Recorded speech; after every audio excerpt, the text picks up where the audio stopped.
মাননীয় প্রতিমন্ত্রী মহোদয়কে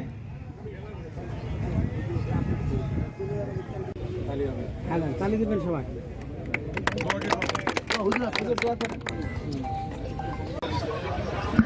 আপনারা জানেন শিখগঞ্জ উপজেলা একটা কৃষি উদ্বুদ্ধ উপজেলা। এই উপজেলার ঘরে এবং মাঠে দুই জায়গায় মানুষের জন্য বিদ্যুৎ খুবই জরুরি প্রয়োজন। এই প্রয়োজনকে মাথায় রেখেই আমরা রাষ্ট্রীয় ক্ষমতায় মানুষের ভোটে ক্ষমতা আসার সাথে সাথে এই অঞ্চলের বিদ্যুতের ঘাটতি পূরণ করবার জন্য পল্লী বিদ্যুৎ সমিতি উদ্যোগ নিয়ে এই সাবস্টেশনের ক্যাপাসিটি 5 MVA বাড়িয়ে দিয়েছেন। আমরা সবাই আলহামদুলিল্লাহ বলি। এবং এতে অঞ্চলের মানুষের মাঠে যে ইরিগেশনের যে সেচ কার্যের সময় যে বিদ্যুতের চাহিদা এবং বাড়ি বাড়ি যে বিদ্যুতের চাহিদা, আমি মনে করি পীরব, মাঝিহট্ট, বুড়িগঞ্জ এই অঞ্চলের মানুষের সেই চাহিদাটা পূরণ হবে। আমরা বিএনপির চেয়ারম্যান, গণপন্থী বাংলাদেশ সরকারের মাননীয় প্রধানমন্ত্রী, জননন্দিত নেতা জনাব তারেক রহমান রাষ্ট্রীয় ক্ষমতায় দখলের সাথে সাথে আমরা যে কাজটি করছি সেটা হচ্ছে মানুষের জন্য, সাধারণ মানুষের জন্য যে কাজগুলো করার প্রয়োজন সেই কাজগুলো নিয়ে আমরা মন্ত্রী পরিষদ এগিয়ে যাচ্ছি। ফ্যামিলি কার্ড, কৃষক কার্ড, ইমাম মসজিদদের বেতন ভাতা, বৃক্ষরোপণ, খাল খনন, মানুষের অন্য যে প্রয়োজনীয় যে বিষয়গুলো, এই বিষয়গুলো নিয়ে আমরা কাজ করছি। আপনারা জানেন মধ্যপ্রাচ্যে একটি যুদ্ধ হচ্ছে। সেই যুদ্ধের কারণে আমাদের বিদ্যুৎ, তেল সহ বিভিন্ন জায়গায় একটু সমস্যা তৈরি হয়েছে।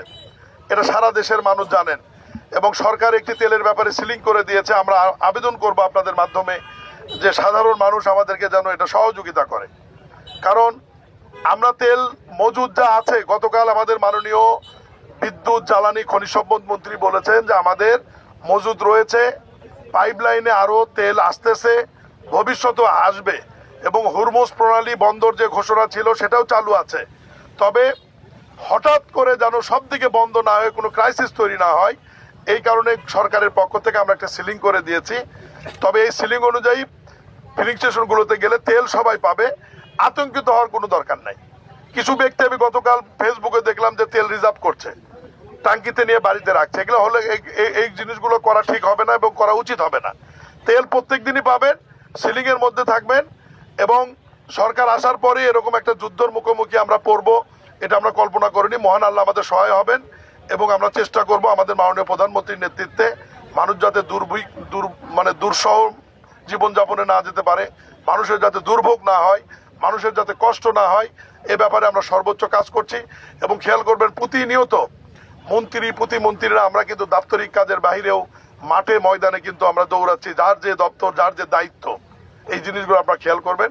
আমি সাংবাদিকদের মাধ্যমে আমি সহযোগিতা চাই যে সরকারের কর্মসূচিগুলো জনগণের কাছে তুলে ধরবেন এবং বর্তমান সময়ে যে একটু সমস্যা, এই সমস্যা মানুষকে আপনারা বুঝিয়ে বলবেন যে এখানে অস্থিরতার কোনো কারণ নাই, আতঙ্কিত কোনো কারণ নাই।